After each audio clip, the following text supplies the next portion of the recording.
Bonsoir en direct de Sahel TV pour votre journal du soir en langue française, les titres. La conférence de coordination des partenaires et bailleurs de fonds du G5 Sahel s'ouvre demain à Nouakchott. 2 milliards d'euros devraient être mobilisés pour financer des projets structurants.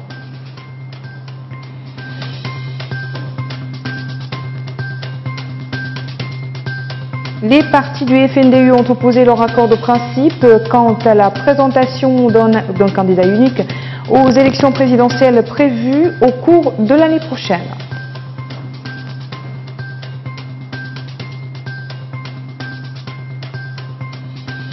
Relancer le processus de négociation sous le Sahara occidental, c'est l'objectif d'une réunion à Genève en présence de la Mauritanie.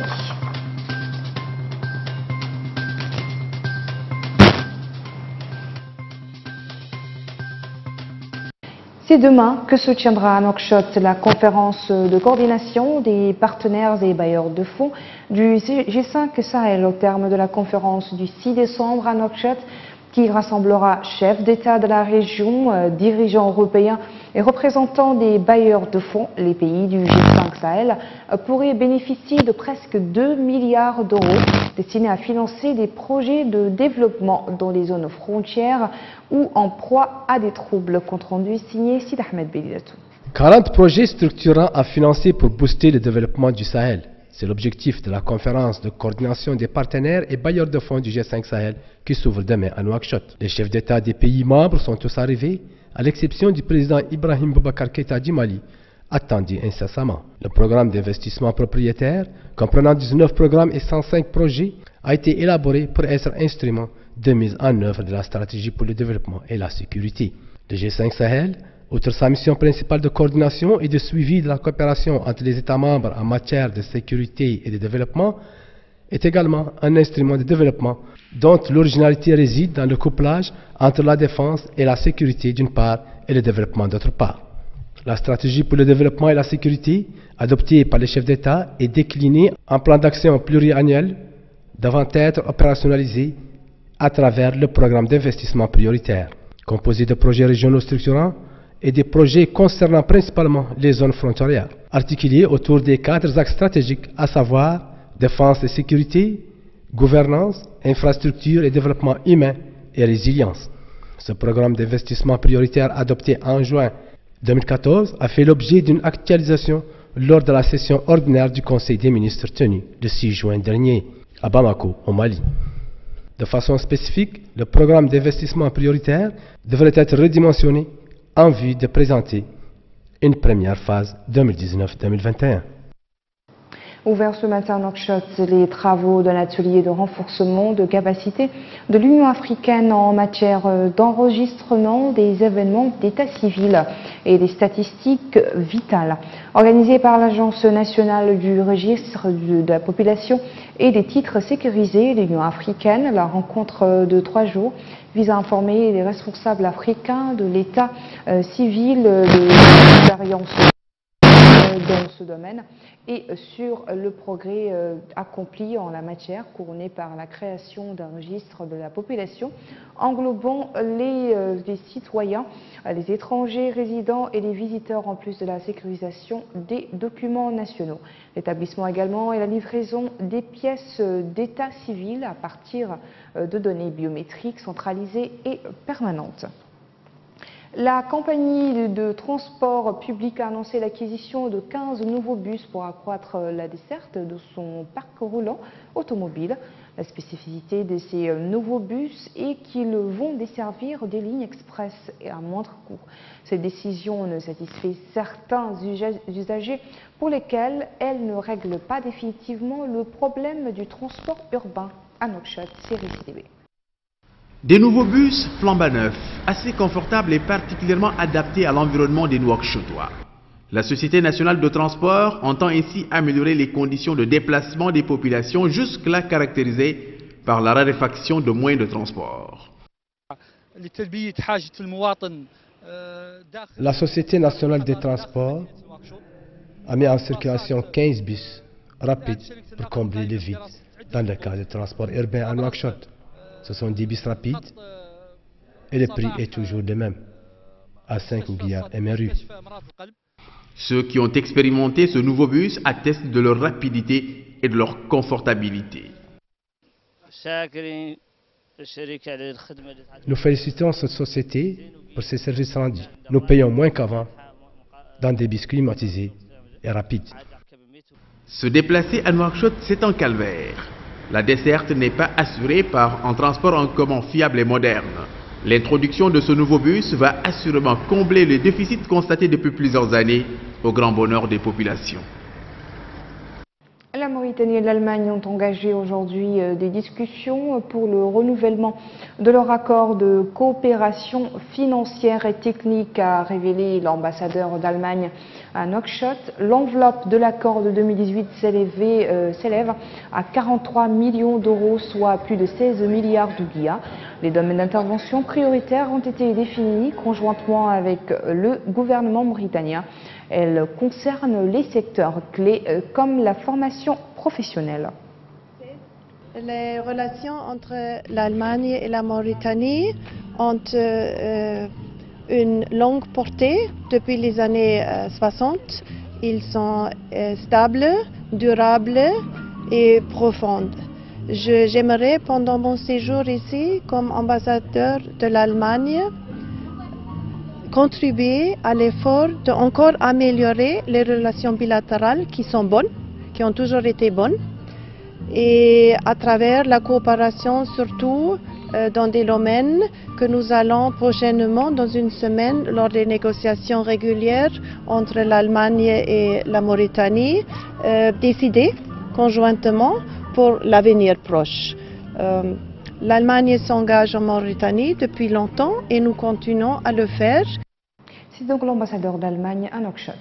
Les partis du Forum national pour la démocratie et l'unité, FNDU, ont apposé leur accord de principe quant à la présentation d'un candidat unique aux élections présidentielles prévues en 2019. Les partis composants de FNDU ont été informés du dit accord de principe en attendant l'annonce de la personnalité qui sera choisie pour cette fin. Révèlent des sources, si certains partis du FNDU estiment que la personnalité privilégiée pour cette candidature unique doit nécessairement être de l'opposition. D'autres pensent par contre que cette condition ne pose pas obstacle si la personnalité en question adopte le programme du forum. Journal Écho tout de suite avec Salwa Chérif.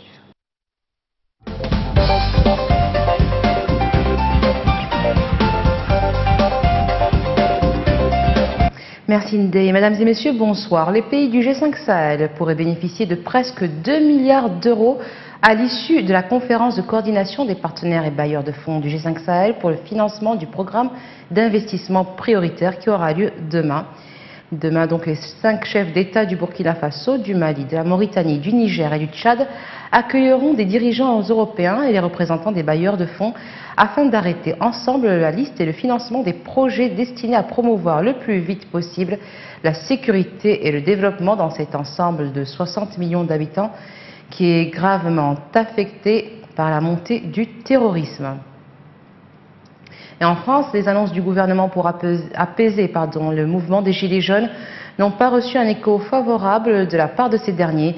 Le gouvernement français s'est engagé à suspendre pour 6 mois les taxes sur les carburants. Il s'est aussi engagé à ce qu'il n'y ait pas de hausse des tarifs de l'électricité et du gaz d'ici à mai 2019.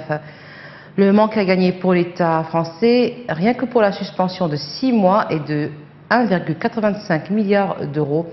Au lendemain de ces annonces, les Gilets jaunes ont poursuivi leurs actions, ciblant toujours des dépôts pétroliers, routes et zones commerciales. Les stations-service se sont retrouvées en pénurie de carburant ces derniers jours, mais certaines par contre sont en cours de réapprovisionnement. La hausse des cours du pétrole se poursuit aujourd'hui dans l'espoir d'une réduction de la production de l'OPEP et de ses alliés. Le cartel envisage une réduction de la production de 1,3 million de barils par jour au moins. Pour autant, certains pays comme la Russie réchigneraient à une telle baisse. De son côté, le président américain Donald Trump a exhorté l'organisation à ne pas réduire sa production pour faire remonter les prix de l'or noir. Le verdict, en tout cas, sera connu demain. Aujourd'hui, donc vers 18 h, le cours du baril de Brent a gagné 1,5% à 63,03 $, tandis que le baril de WTI a progressé de 1,7% à 24,17 $. La 13e conférence économique africaine s'est achevée aujourd'hui à Kigali. Elle s'est tenue 9 mois seulement après que les dirigeants africains aient signé l'accord établissant la zone de libre-échange continentale africaine, la ZLECA, la plus importante depuis la création de l'Organisation mondiale du commerce. Le thème de cette année est l'intégration régionale et continentale au service du développement de l'Afrique. Les experts qui participaient à cette réunion ont exhorté les pays africains à ratifier l'accord pour, selon eux, permettre aux entreprises africaines de se développer et de devenir des géants mondiaux. Et voilà, ce sera tout pour le journal de l'économie. Retour à Ndeye Sow City.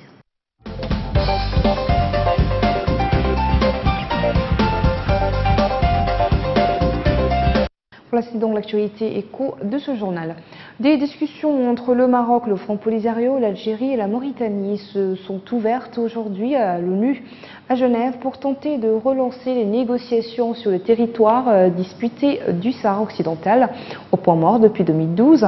Présenté par l'ONU comme un premier pas vers un processus renouvelé de négociation en vue de parvenir à une solution mutuellement acceptable, cette réunion sous forme de table ronde s'annonce difficile alors que chaque partie campe sur ses positions. C'est Ahmed Beilatou. Des discussions entre le Maroc et le Front Polisario ont été ouvertes en présence de l'Algérie et de la Mauritanie à Genève. Supervisées par les Nations Unies, ces discussions constituent un premier pas dans la reprise d'un processus interrompu depuis 2012.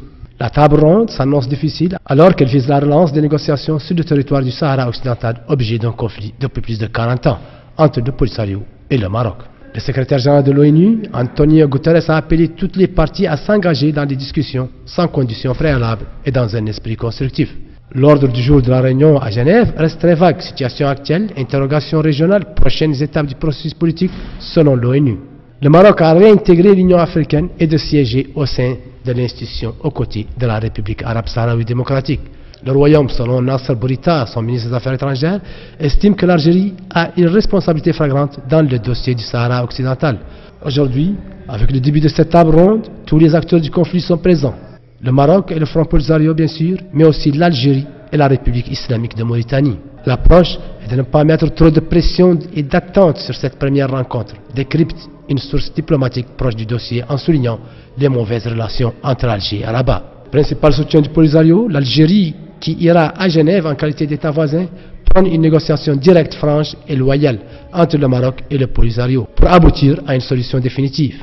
La Mauritanie maintient sa position de pays neutre, présent à Genève en tant qu'observateur. Mais il n'en demeure pas moins que la République islamique de Mauritanie, représentée à ces discussions par son ministre des Affaires étrangères, jouera un rôle important dans le rapprochement et la solution de cet épineux conflit.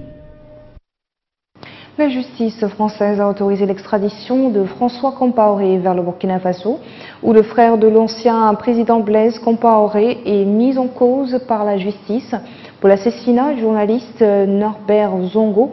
Le conseil de Compaoré accuse en effet le magistrat chargé de l'enquête de Burkina d'avoir volontairement modifié le procès verbal d'un témoin transmis à la justice française. C'est Sidibé pour le récit. Quelques jours avant la 20e commémoration de l'assassinat de Norbert Zongo et de ses 3 camarades, le 13 décembre 1998, la chambre d'instruction de la Cour d'appel de Paris a rendu ce 5 décembre un avis favorable à la demande d'extradition de François Compaoré vers le Burkina Faso. Maître Anta Guissé, l'avocate de l'État burkinabé dans cette affaire, s'est satisfaite de cette décision, précisant que les membres du clan Compaoré ont soutenu jusque-là qu'il n'y avait rien dans ce dossier. La chambre d'instruction de la Cour d'appel vient de démontrer le contraire. Il s'agit du premier acte, a-t-elle indiqué. En France, depuis la chute de son frère aîné, Blaise Compaoré en 2014, le petit président en eau que certains Burkinabés lui prêtaient ne devrait pas être extradé vers Ouagadougou dans les mois à venir. Sa défense va utiliser plusieurs recours judiciaires, à commencer par le pourvoi en cassation pour contester cette décision. Son avocat, Maître Pierre Olivier, entend surtout suspendre la procédure en cours contre son client grâce à sa plainte avec constitution de partie civile déposée à Paris contre le juge d'instruction burkinabé Émile Zerbo pour faux et usage de faux en écriture publique. Le conseil de Compaoré accuse en effet le magistrat chargé de l'enquête au Burkina d'avoir volontairement modifié le procès-verbal d'un témoin transmis à la justice française. En bref, la défense de François Compaoré cherche à gagner un maximum de temps, au moins jusqu'à la prochaine élection présidentielle au Burkina Faso, prévue en novembre 2020. Voilà des années que les magistrats burkinabés en charge de l'enquête sur l'assassinat de Norbert Zongo et de ses camarades souhaitent entendre François Compaoré sur cette affaire dont il est considéré comme le principal suspect. Visé par un mandat d'arrêt international émis par Ouagadougou, il avait été interpellé le 29 octobre 2017 à l'aéroport Roissy-Charles de Gaulle de Paris, à son retour d'un voyage à Abidjan. Les différents belligérants du conflit au Yémen se sont rendus à Stockholm, en Suède, où ils doivent participer sous l'égide de l'ONU à des pourparlers de paix qui débuteront demain. La délégation gouvernementale a attendu que les représentants rebelles arrivent mardi soir à Stockholm pour décoller ce matin de Riyad. Elles ont rappelé qu'en septembre, une délégation gouvernementale s'était rendue à Genève pour des consultations, mais que les Houthis n'étaient pas venus. L'une des initiatives ayant favorisé ces prochaines discussions et la signature par le gouvernement du président Hadi en exil à Aden, sud du Yémen, et les rebelles d'un accord en vue d'échanger certaines des prisonniers. Hadi Haig, chargé de la question des détenus au gouvernement, a déclaré que cet accord concernerait entre 1500 et 2000 partisans du gouvernement et entre 1000 et 1500 rebelles. Il sera mis en œuvre après les négociations en Suède. Voilà qui met fin à ce journal. Merci à vous de nous avoir suivis. Bien sûr, le rappel des titres.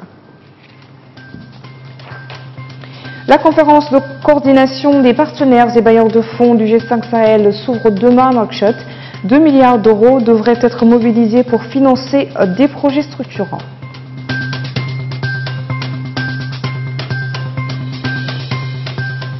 Les partis du FNDU ont apposé leur accord de principe quant à la présentation d'un candidat unique aux élections présidentielles prévues au cours de l'année prochaine.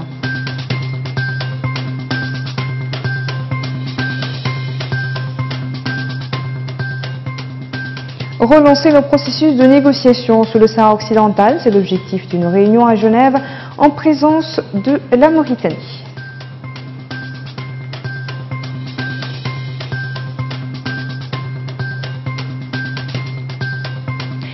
Merci de votre attention et bonne soirée.